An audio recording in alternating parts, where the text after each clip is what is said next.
Hi everyone, it's Gary Nicholson here for the Mountain Weather Information Service. This is your planning outlook updated on Wednesday the 31st of July.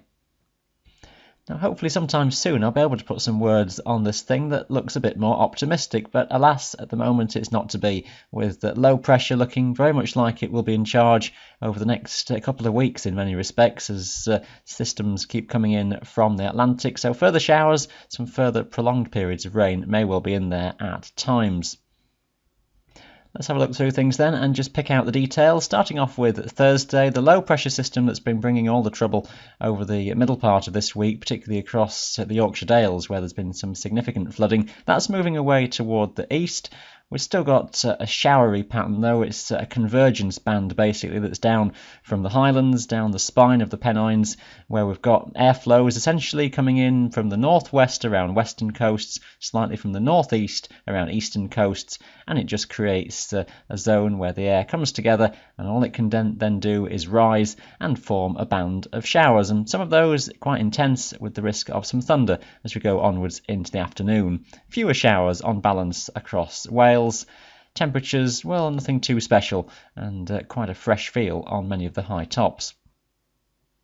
I'll just take you through the rainfall sequence then. This is 3-hour accumulated rain according to one of the forecast models. We'll go through even Friday and Saturday just to tell the general story. You can see where the band develops through Thursday afternoon down the spine of the country then, all the way from the central and western highlands down toward the lakes and the Pennines. Get beneath that for any length of time and there could be some prolonged, heavy, even torrential bursts, so just be aware again of some localised flooding from that one. They'll tend to fade overnight into Thursday. The odd patch of rain may last around even towards dawn on Friday, but many places dry at least for a time. Friday morning we'll start to see a few showers develop, and increasingly through the day they'll pop up again. It's a day where on balance it would look quite optimistic on many of the pressure charts, but it's still an atmosphere that is conducive for some instability, and some showers will form. They'll tend to drift westwards through the day as the general flow is off the North Sea, with a little bit of convergence from some sea breeze components under a slack pressure pattern. It will be the more western hills that will take them on Friday afternoon, and again the odd heavy burst is not to be ruled out, and if you see the rain with not too much of a steering flow, those showers will move around slowly, so rain could last for quite a time. Through overnight into Saturday, most rain will fade, and we start Saturday on a mainly dry note, but then as the flow is turning toward the south-southwest, showers will form during the middle of the day, and this time will move their way north and eastwards, with the risk of some local heavy bursts coming out again.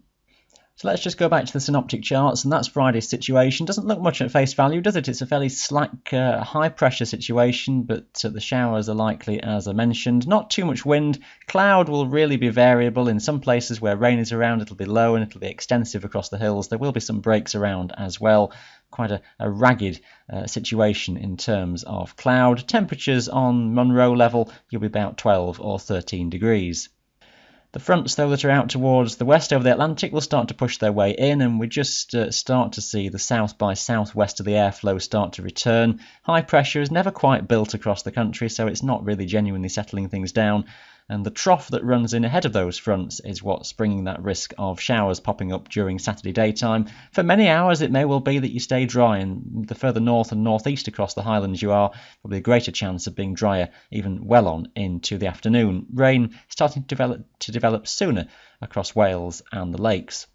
For Sunday, again, it's various fronts pushing their way in from the Atlantic, and it'll be a story of patches of rain, some of that on the go from early in the day, other heavier, perhaps thundery bursts breaking out increasingly into the afternoon, all tending to drift slowly north and eastwards with time. All very hit and miss in terms of what you get. You could stay broadly dry for a few hours, but always, I suspect, expect some rain to be in the forecast, and cloud will cover the hills a lot of the time with a fairly damp air mass coming in from the southwest. Still not too much wind, temperatures again nudging up to just about the low teens on the Munros.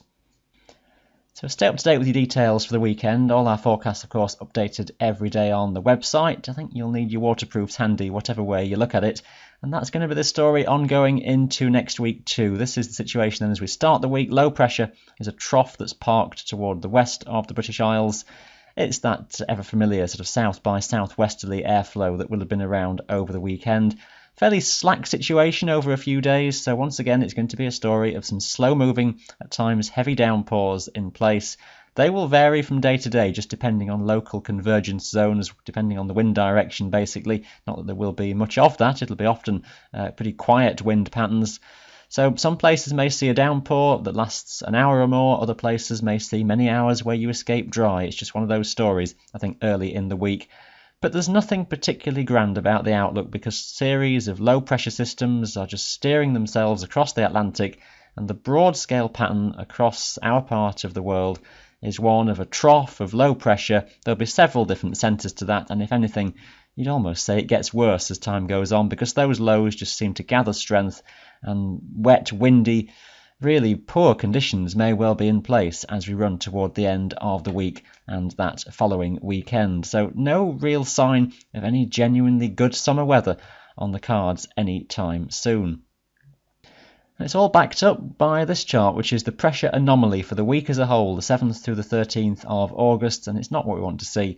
It's low pressure, extensive across the North Atlantic, the British Isles and northwestern Europe as a whole. The jet stream is very much in charge straight over the top of us, a series of weather systems then coming in.